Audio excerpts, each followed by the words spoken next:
नमस्कार दोस्तों, फिल्मी वार्तालाप में आपका स्वागत है। दोस्तों, भोजपुरी के पावर स्टार पवन सिंह का चौथा होली गाना का टीजर आज रिलीज कर दिया गया है गन्नायक फिल्म यूट्यूब चैनल से, जिस गाने का नाम है चुलियापा।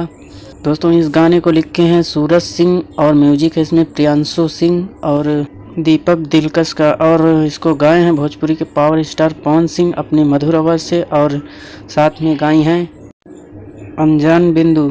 दोस्तों, ये गाने का टीजर काफ़ी लाजवाब है। आप लोग एक बार ज़रूर देखिए। जिस भाई ने नहीं देखा है वो जाकर के देख सकता है। गन्नायक फिल्म यूट्यूब चैनल से रिलीज़ किया गया है। अभी बताया जा रहा है कि ये गाना बहुत लाजवाब होने वाला है, बहुत महंगे बजट का है।